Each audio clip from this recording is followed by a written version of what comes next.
Bonjour et bienvenue dans Clap, le podcast Ciné-Sam. Je suis Sam de Ciné-Sam et je suis en compagnie de Oli, mon invité. Oli, comment vas-tu? Ça va très bien, Sam. Merci. Bonjour. Euh, Présente-toi en quelques mots si tu souhaites. moi c'est Olivier.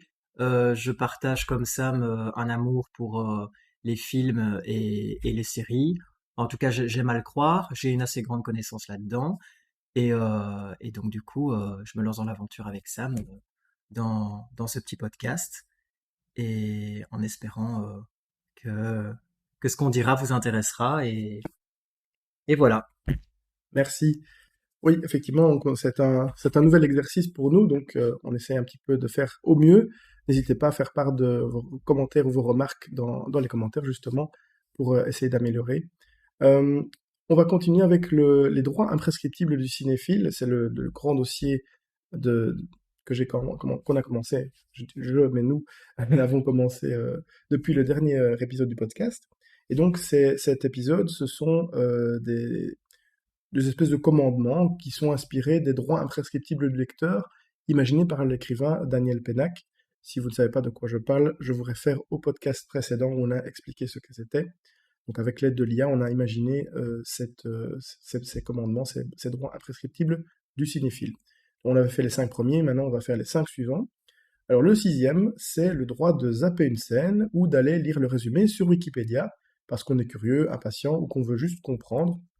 On n'a pas spécialement euh, toujours envie de voir tout le film, mais on est parfois intéressé par un film et on veut simplement voir comment était la mise en scène, quels étaient les costumes ou comment étaient les acteurs, je ne sais pas. Évidemment, voir le film, c'est bien idéal, mais on peut aussi tout à fait se renseigner par d'autres moyens. Moi, personnellement, oui, on a tout à fait le droit de, de regarder le film de cette façon-là.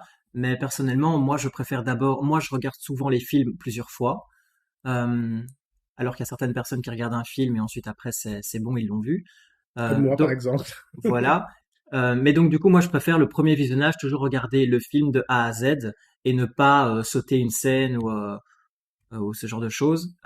Et ensuite, quand il y a quelque chose qui m'a vraiment intéressé, parfois je peux le revoir et alors être plus technique, revenir Oui. sur une scène ou bien alors voilà, il y a des moments qui m'ont plus impressionné enfin, ou pas. Enfin, ça peut être négatif comme positif. Mais donc du coup, moi personnellement, je zappe au deuxième visionnage, mais le premier visionnage, moi, je regarde l'œuvre de A à Z. Ok. Et jamais le troisième visionnage. Si, ça Ah, ça m'arrive. peut Oui, arriver. oui, il y a certains films que je peux regarder des films, mais Ad vitam aeternam. oui, après, il faut un petit temps quand même entre chaque visionnage. Mais moi, j'ai des films que j'ai vus 50, 60, 70 fois. Ah oui, ah oui, Ouais, quand même. ouais, ouais. Ouais. Moi, je crois que le maximum, c'était 4 ou 5. Ok. Ouais, voilà. Alors, le septième commandement, ou le septième droit Attends, imprescriptible, attends, attends. Par contre, pardon, excuse-moi. par rapport à ce sixième commandement, justement, toi, ça t'arrive d'aller lire un résumé sur Wikipédia parce que le film Oui, t'intéresse, mais pas au point de le voir? alors peut-être pas un résumé sur Wikipédia, mais je regarde toujours les bandes annonces en général. Enfin, c'est le contraire, c'est plutôt la bande annonce qui va me donner envie d'aller voir le film. Mhm. Ou si j'en ai entendu parler, voilà. Ou au contraire, enfin, ça me donne pas l'envie. Je me dis, voilà, j'ai vu la bande annonce, c'est pas un film qui m'intéresse, et donc j'irai pas le voir. Donc c'est un peu ça que sert la bande annonce, enfin, dans l'autre sens plutôt. Euh,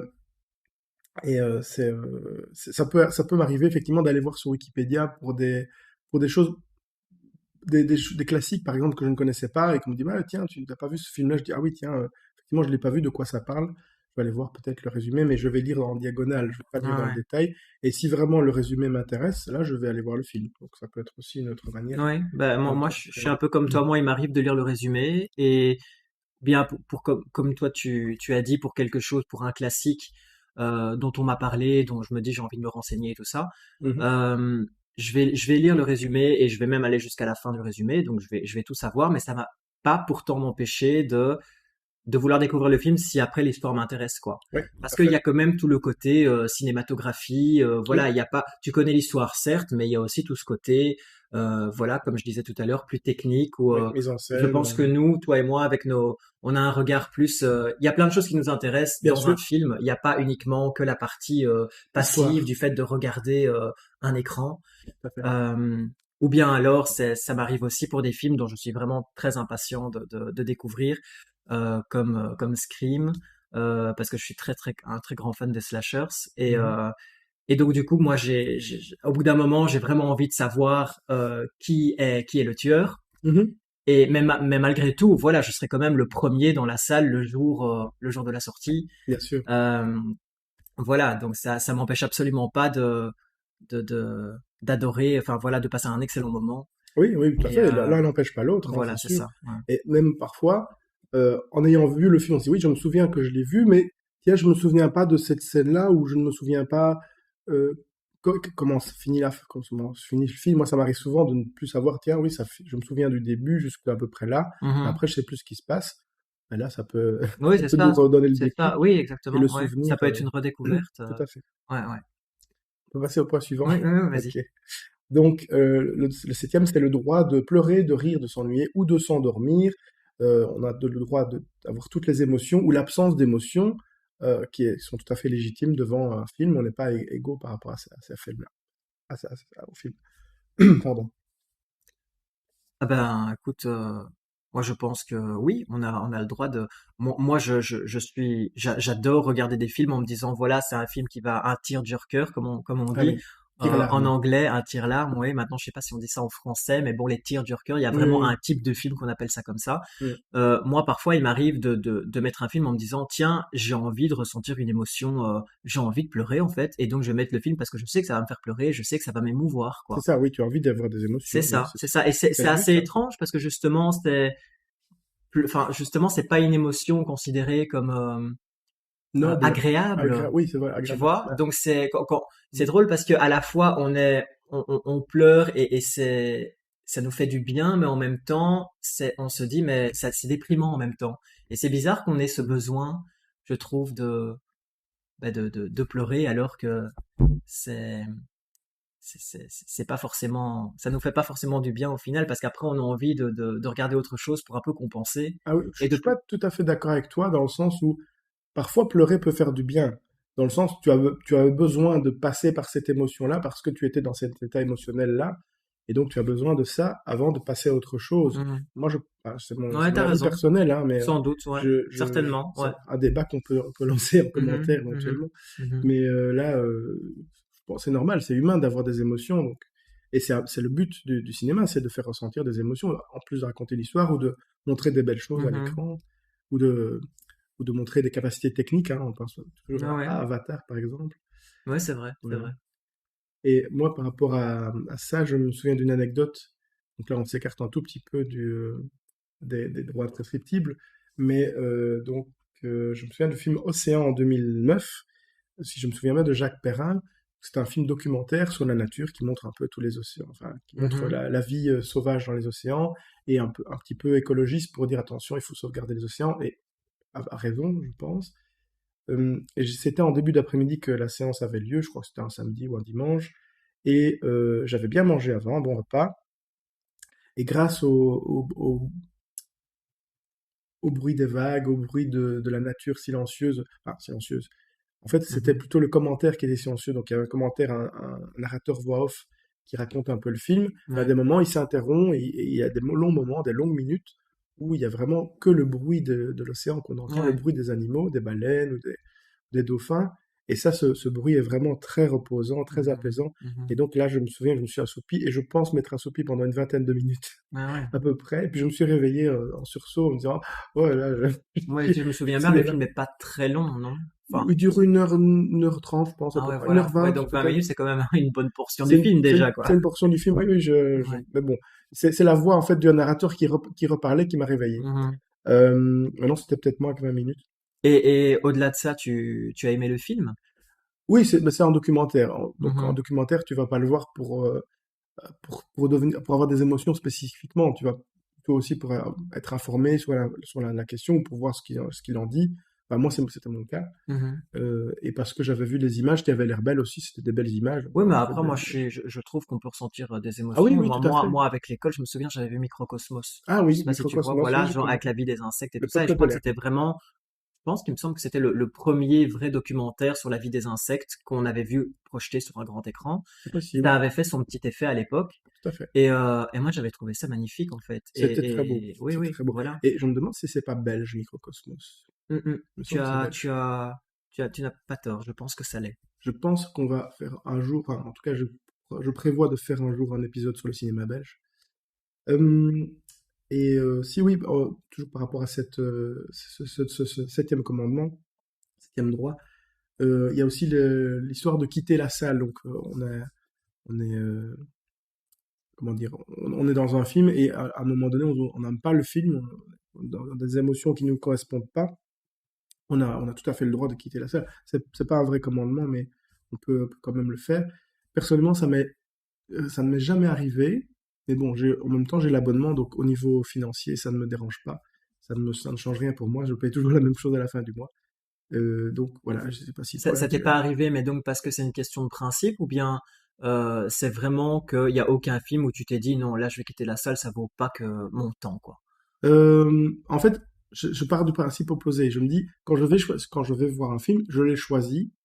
Il y a une seule fois où on m'a forcé à aller voir un film qui était nul. C'était, comment ça s'appelait? La Mentale, je crois, avec Samina Seri. Ah oui, ça me dit quelque chose. C'est un Ça me dit, film ouais, ouais, d'action ouais, ouais, français, ouais, mais ouais, ouais, ouais. moi, en sortant, je me suis dit, il manque un B, c'est lamentable, en fait. Ouais. C'est pour l'anecdote. Mais non, en général, moi, je choisis vraiment mon film.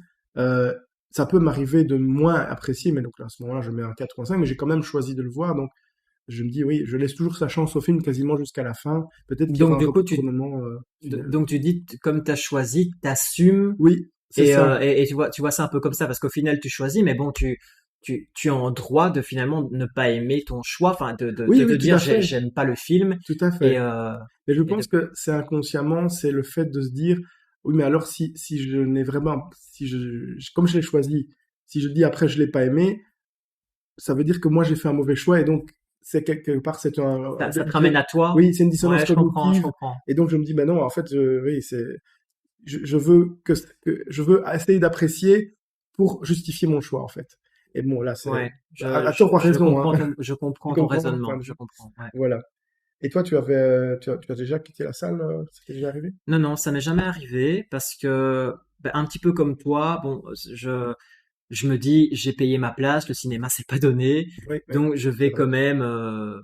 Et puis comme je vais très rarement seul au cinéma, ben, j'ai jamais trouvé quelqu'un qui était d'accord avec moi pour partir, pour éventuellement quitter la salle à ce moment-là, Ah parce oui, que je me suis dit, pour certains films, ben, si la personne est ok, ben moi je partirais bien maintenant, quoi. oui, oui. Ça m'est arrivé notamment pour, ça va peut-être être un choix un peu étrange pour certains, mais pour Hugo Cabret de Martin Ah oui. Scorsese. Ouais. Et en fait, c'est drôle, c'est pas que le film était mauvais en soi, parce que justement, je l'ai revu par la suite et j'ai totalement changé d'opinion. Je l'ai beaucoup aimé. Ah oui, Mais comme la quoi, hein. première fois, ouais. Mais la première fois, j'étais avec une amie qui était aussi assez férue de cinéma. Et, euh, et justement, on s'était dit, on va aller au cinéma, on va regarder ce qu'il y a. On n'avait vraiment pas choisi en amont, donc on va choisir comme ça au pif. Et on s'est retrouvés là, et la seule séance qu'il y avait dans la tranche horaire, c'était Hugo Cabret en Mhm. VF, donc c'était pas l'idéal. Bon, c'est pas que les VF me dérangent en soi, parce que je trouve que les doublages sont quand même d'assez bonne Oui, facture. oui, de bons doublages.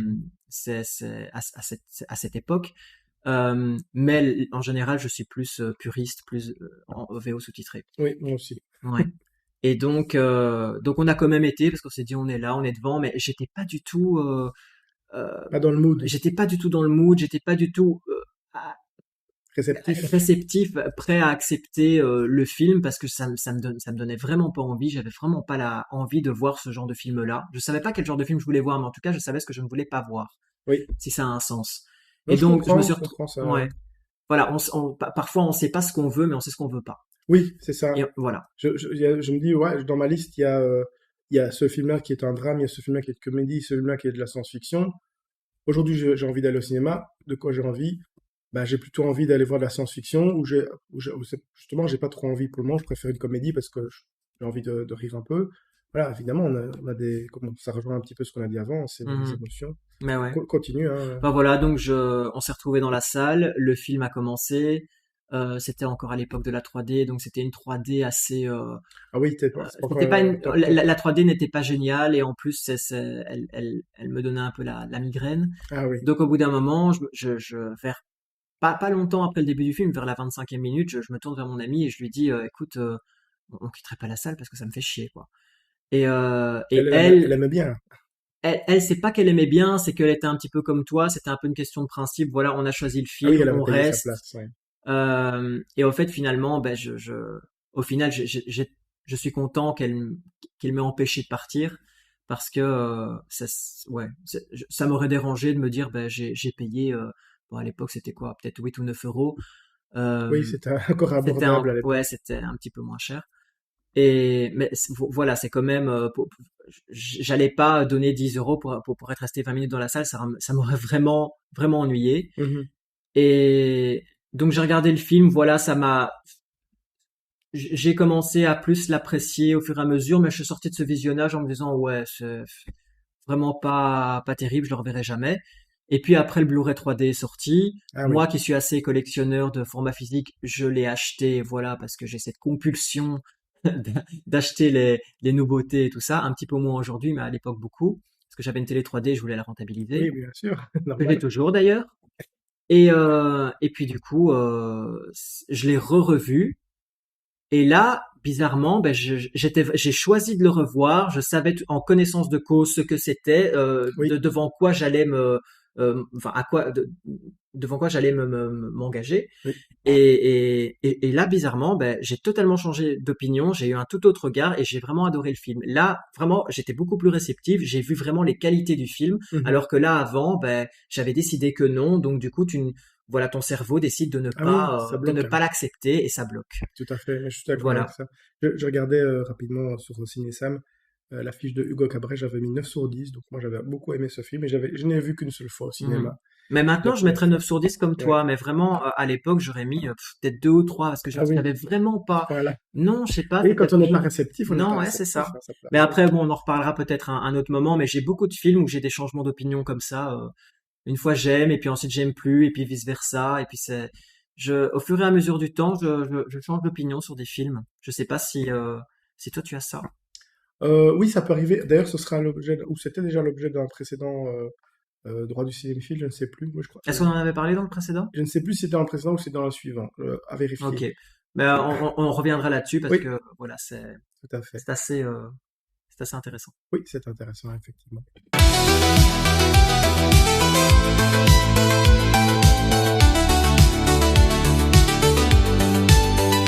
Rebonjour, nous revoici pour la séquence numéro 3 du CLAP. Alors, on continue avec les droits imprescriptibles et le droit numéro 8 fait écho à ce qu'on vient de dire juste avant, c'est-à-dire le droit de voir un film en VF, en VO, avec ou sans sous-titres. L'important, c'est le confort de chacun, c'est pas la pureté du cinéphile. Comme on en a déjà parlé, on va passer directement au suivant, le droit numéro 9.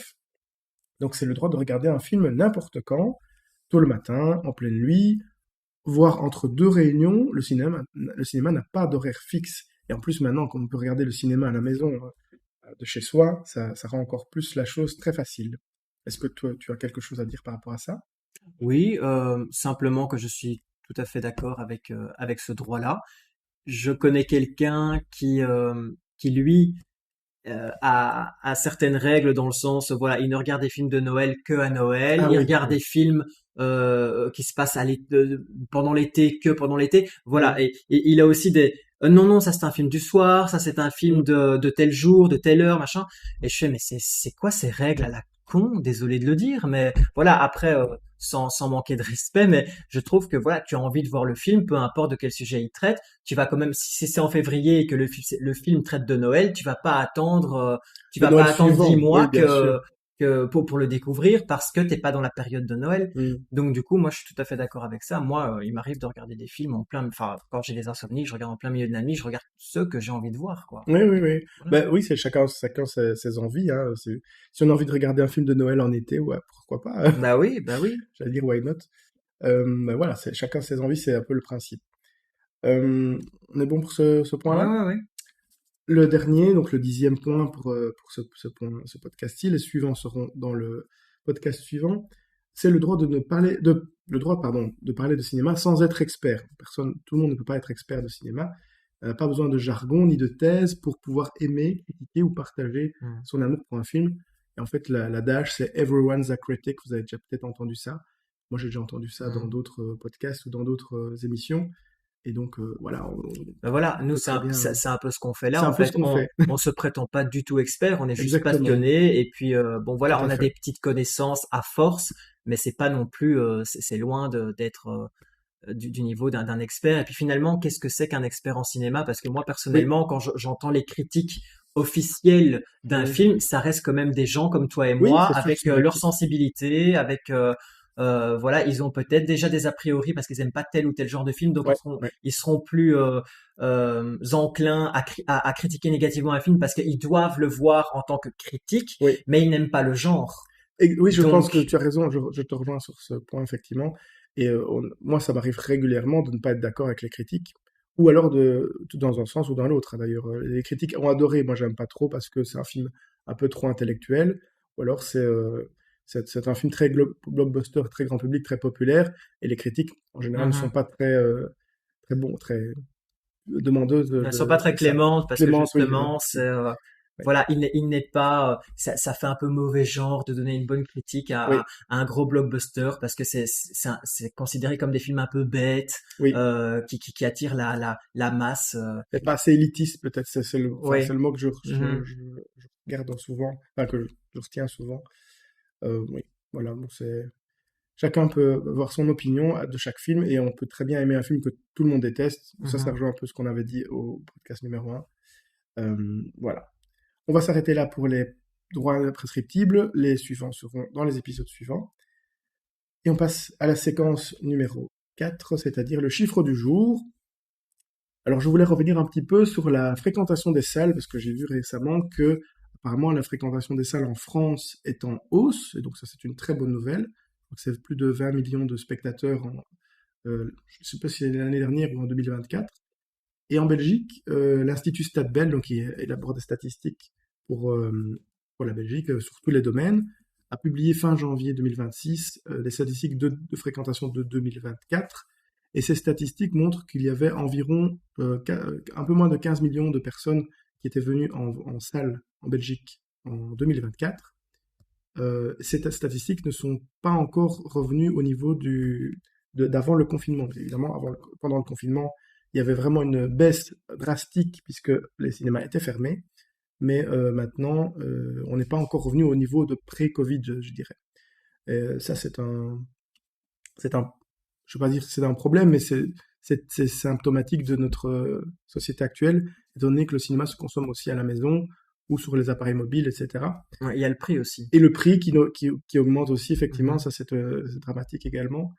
Euh, mais on l'a déjà dit. Mais après, on est quand même sur une bonne, enfin, sur une lancée de nouveau pour arriver Ça, à ces chiffres dans quelques années, je pense. peut-être dans quelques années, mais si les cinémas arrivent soit à baisser les prix, ça je ne sais pas, il faudrait des financements Ça m'étonnerait que particuliers, ça arrive. ça m'étonnerait également, soit en augmentant le service ou en faisant en sorte de rattirer les spectateurs. En général, ce qui attire les spectateurs, selon moi, ce sont les gros blockbusters.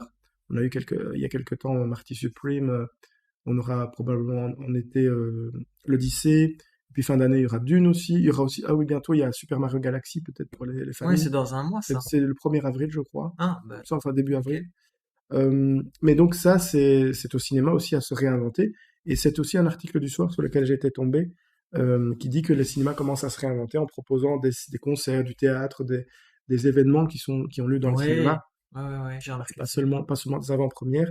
Et c'est vrai que moi, moi ou nous, hein, parce ça nous arrive d'y aller à deux aussi, aux avant-premières, lors des avant-premières, c'est toujours quasiment complet. La salle est Ouais, complète. En tout cas, c'est fortement rempli. ouais. Et je vois mal qu'ils fassent une avant-première sans remplissage de la salle aussi. Ben voilà. Tu as un autre commentaire par rapport à ça? Non, Ok, j'adhère à tout ce que tu as dit. très bien, merci. Ben donc, on va passer au petit jeu.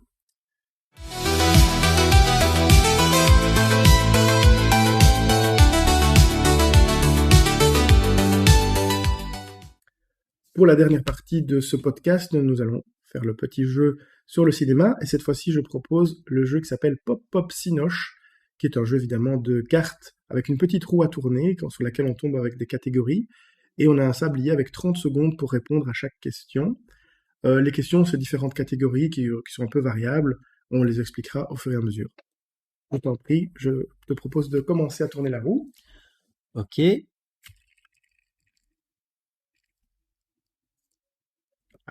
Qui est-ce? Alors, la catégorie qui est-ce? Alors, sur chaque question, on a 6 questions. Sur chaque carte, pardon, on a 6 questions. Et donc, on propose de demander un numéro entre 1 et 6 pour choisir la question. Quel numéro choisis-tu? 3. Numéro 3. Et il faut mettre le sablier. Ah oui, je dois mettre la sablier. Donc, je vais proposer trois items et il faut identifier de qui il s'agit. Ok. Trois informations. Je tourne le sablier. Alors, il y a Rawhide, Impitoyable, Évadé d'Alcatraz. Clint Eastwood. C'est tout à fait Clint Eastwood et c'est soit en tant qu'acteur, soit en tant que réalisateur. Ouais. Bravo. Et donc, tu gardes la carte. Merci. Premier point pour Oli. Normalement, il faut 10 points pour gagner. Je sais pas si on Ok. va jusqu'à 10 ou est-ce que On va peut-être 5. 5, ça me Ouais, paraît bien pour ne c'est pas que ce bien, soit ouais. trop long. Ouais. À mon tour de tourner la carte, la roue, pardon. Ça met du temps à tourner. Ça arrive sur Quiz Cinoche. Donc ça, c'est vraiment Quiz le quiz Cinoche. classique. Alors, un Le numéro. Je choisis le numéro 3. Alors, quel acteur interprète Oskar Schindler, un industriel allemand qui réussit pendant la Seconde Guerre mondiale à sauver environ 1200 juifs promis à la mort? Alors, c'est dans la liste de Schindler. Je ne l'ai pas vu, malheureusement, pas encore. Mais je ne saurais pas dire qui est l'acteur. Est-ce que je te donne les Ah, s'il y a des propositions? propositions, je veux bien, Il oui. y en a. J'ai lancé le sablier. Ouais, Liam Neeson, Harrison Ford, Kevin Costner. C'est pas Harrison Ford, ça c'est sûr. Liam Neeson ou Kevin Costner. Je dirais Liam Neeson. Tout bon. Ah, ouf. Ouais. L'honneur est sauf. Un point pour toi. Ouais. Le hasard fait bien les choses. Je t'en prie, tourne la roue. Un partout. On est sur l'intrus, le point commun. Donc là, on a 3 items. Et il faut trouver soit le point commun, soit l'intrus parmi ces éléments. Un numéro entre 1 et 6? 6. 6. Alors, on a Prison turque, Giorgio Moroder, Alan Parker.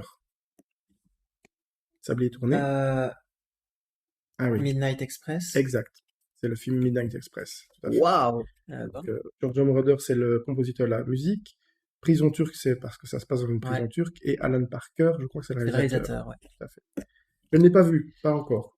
C'est pour Pardon, moi la c'est carte. un Merci point pour beaucoup, toi. hein. Ne Deux me vole pour pas Oli. mon point. Pardon, 2 pour Oli, 1 pour moi.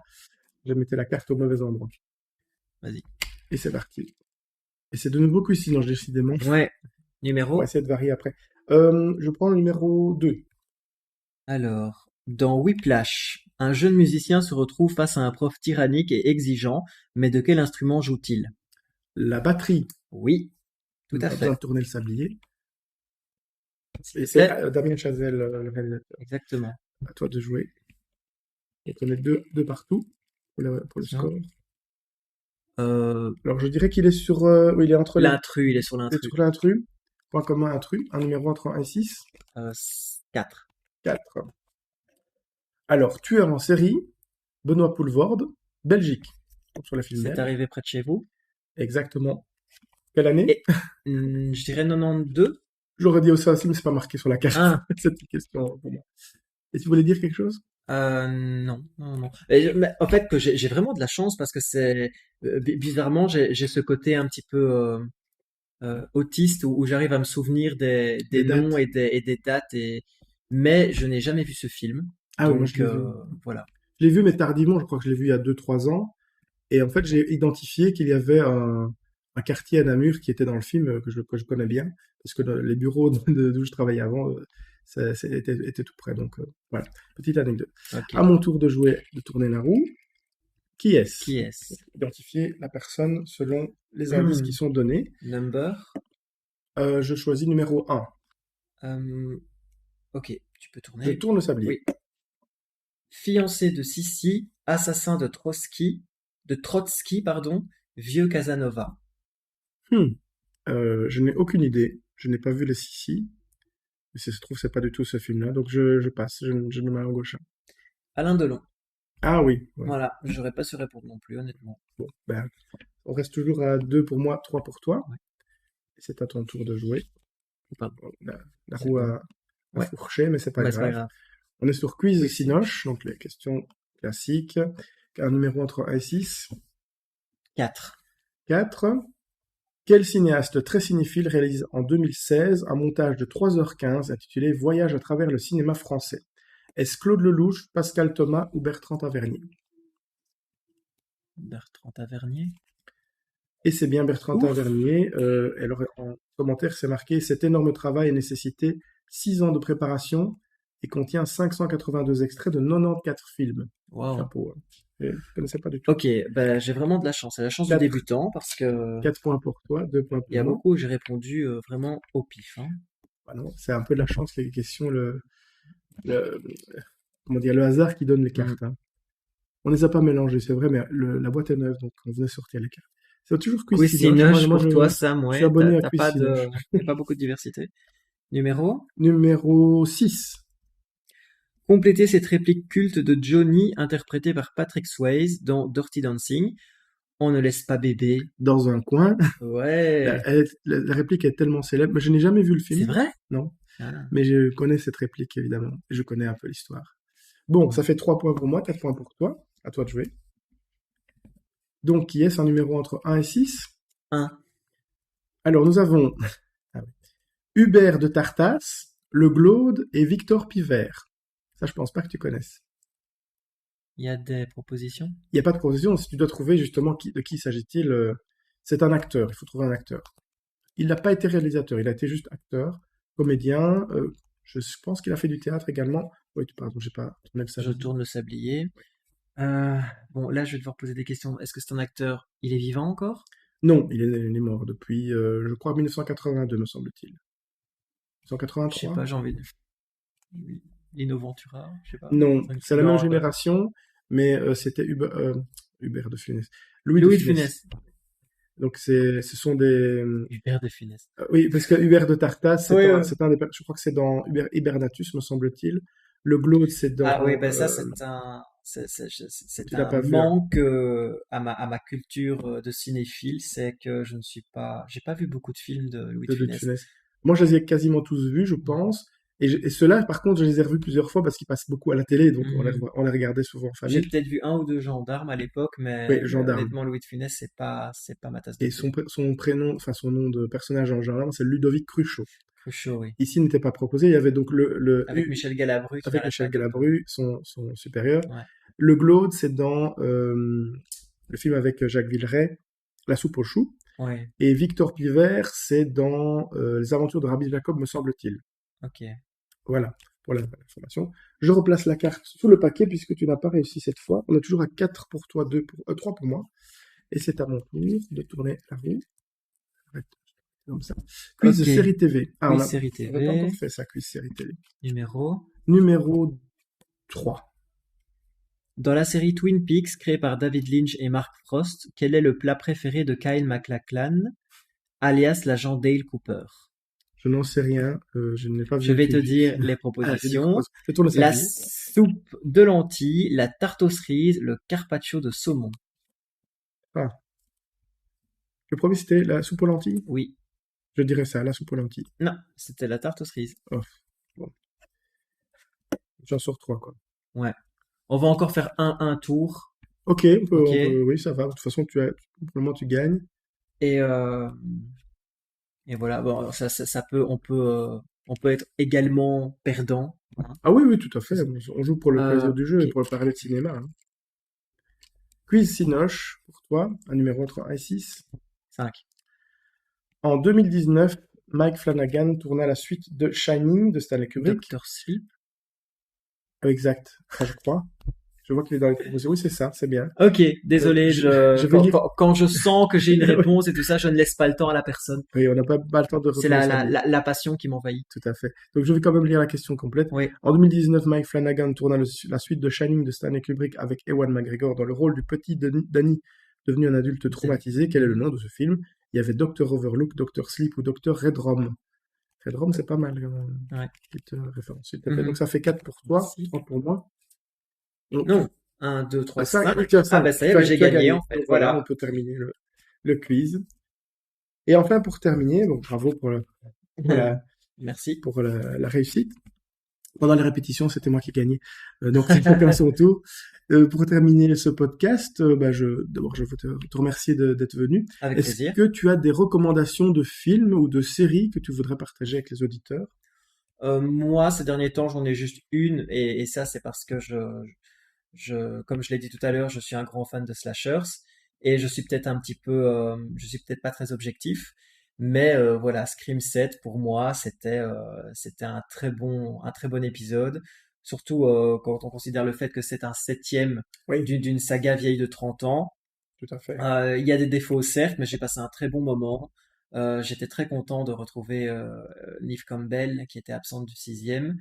Il était très dynamique, très divertissant et il y avait beaucoup de références aux anciens, Ah oui, euh, dans cet voilà, épisode. aux anciens épisodes et voilà. Après, comme je l'ai dit, il n'y a pas beaucoup de, je ne suis pas objectif et il y a des défauts, mais mais c'était un bon moment de cinéma pour moi. Top, bah super. Bon, évidemment, moi, j'irai pas voir, ça ne m'intéresse pas, mais je suppose que les fans de slasher ou de films d'horreur seront apprécier ce que tu dis. Et effectivement, moi, j'ai vu que le démarrage de Stream 7 avait été très bon. Enfin, les audiences, les spectateurs qui ont été le voir sont nombreux, donc tant mieux. Le meilleur démarrage de toute la saga. Ah voilà, c'est ça Il le a meilleur surpassé le démarrage. 6 qui était le meilleur démarrage en fait. Tout à fait, bah, c'est Voilà, bien. et il est sur le point de dépasser les 200 millions internationaux $2. de dollars, oui. Ouais, Voilà, ce au qui est box-office. énorme pour ce Ah film. oui, c'est pas mal, hein. Voilà. Ok, moi j'ai pas de film vraiment à recommander de ces temps-ci. Il n'y a pas vraiment de choses qui ressortent. Mais par contre, j'ai deux séries que je suis en train de regarder. C'est sur Amazon Prime. Il y a Young Sherlock, qui est supervisé par Guy Ritchie, qui est très bon au niveau mise en scène. Il y a aussi toute l'énigme. Bon, j'ai pas encore terminé la saison, donc je suis dans le suspense, mais j'aime beaucoup l'ambiance, j'aime beaucoup c'est la Grande-Bretagne, C'est avec Oxford. l'acteur Hero Et- Tienes Tiffin, oui, c'est ça, c'est voilà, ça. Et qui était l'autre, dans la saga After. oui, que je n'ai pas vu, Voilà, mais oui, ouais. j'ai vu qu'il était effectivement dans cette saga.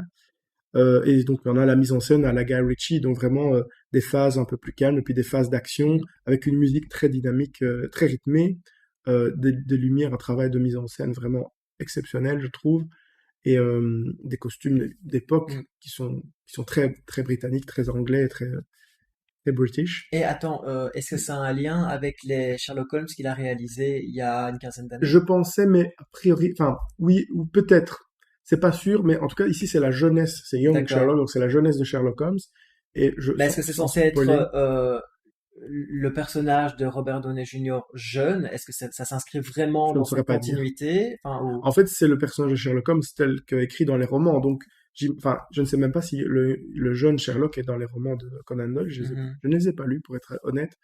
Mais ici, je pense que ça pourrait être vraiment On part du le principe que préquel. c'est une Ouais. autre itération. Ah, ok. Non, non, c'est dans Ça peut être un préquel c'est des dans films de l'univers, Guy c'est dans l'univers de Sherlock Holmes. Maintenant, est-ce que c'est canon ou pas canon? Je n'en sais rien. Ritchie. Mais en tout cas, c'est tout à fait plausible et c'est tout à fait dans cet esprit-là. D'accord. C'est très agréable à voir. Mais ça pourrait tout à fait être dans la continuité, le préquel Mhm. des films de Guy Ritchie qui ont été faits avec Robert Downey Jr. puisque c'est le même, on a la même sensation en regardant cette série.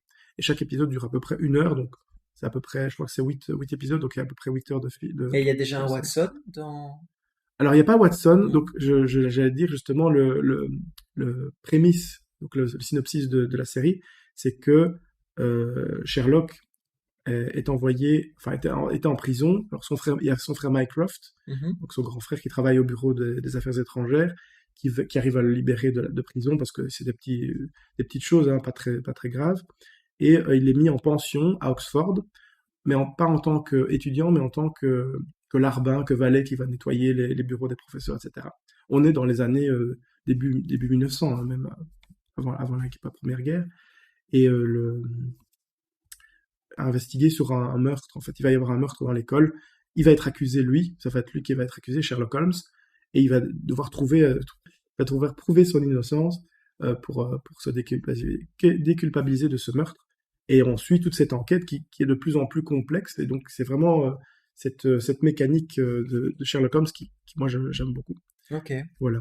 est-ce que ça a déjà été renouvelé pour une saison 2 ou bien Je alors ne, c'est vraiment une histoire contenue je ne sais pas, puisque je ne D'accord. suis pas encore arrivé à la dernier épisode de cette saison 1. Ok. Comme elle vient de sortir il y a 2 semaines, donc je pense que, je sais pas si Ils c'est un attendent peu trop, peut-être un petit peu de voir c'est les un peu chiffres. trop tôt pour Ouais, dire s'il y a une saison 2. Et peut-être, à mon avis, ils ont fait une histoire qui se tient, je crois. ouais. Une enquête qui se clôture Je pense. au cas Enfin, où. j'espère, Au parce que cas où. sinon on Oui, va parce que rester. là, ouais, sur notre fin. J'ai l'impression que ça va se clôturer à la fin de la saison, parce que à la fin de chaque épisode, on est vraiment en cliffhanger. On se dit, mais oui, ça va pas, Ok. faut connaître la suite. Et en fait, on ne comprend pas tout. Les deux premiers épisodes, je dis, bon, il y a beaucoup de zones d'ombre. Mhm. Pourquoi ci, pourquoi ça, pourquoi ça. Et en fait, on a petit à petit les réponses qui arrivent au fur et à mesure des épisodes. Donc ça, j'aime beaucoup aussi. Ok. Et donc j'espère qu'à la fin, on aura toutes la réponse à l'énigme. Euh, et la deuxième série, et puis je terminerai là-dessus, c'est One Piece, donc la saison 2 de One Mhm. Piece qui est sur Netflix. Et là, moi j'ai beaucoup aimé la première saison. J'ai pas lu les mangas, j'ai pas vu la série animée, mais j'aime beaucoup l'univers de la série qui est très pop, très coloré, très lumineux. Donc c'est des histoires de pirates qui partent à la recherche d'un trésor et qu'il leur arrive plein d'aventures. C'est très sympathique, c'est pop, c'est fun. Ok. Voilà. Top. Bah écoute, je ne connais pas. Enfin, je connais ces séries, mais je ne les ai pas regardées. Donc, honnêtement, pour Young Sherlock, tu m'as hypé. C'est vrai que Ouais. One Piece, c'est un petit peu moins mon dada, mais mais ok, super. Bah merci beaucoup. Voilà pour les recommandations. On termine là-dessus. Ouais, on termine. Merci à tous toutes et tous d'avoir écouté. On reste à votre disposition dans les commentaires si vous avez des remarques à nous faire. Et suite au prochain épisode. Salut. Au revoir, merci. Ciao. Ciao.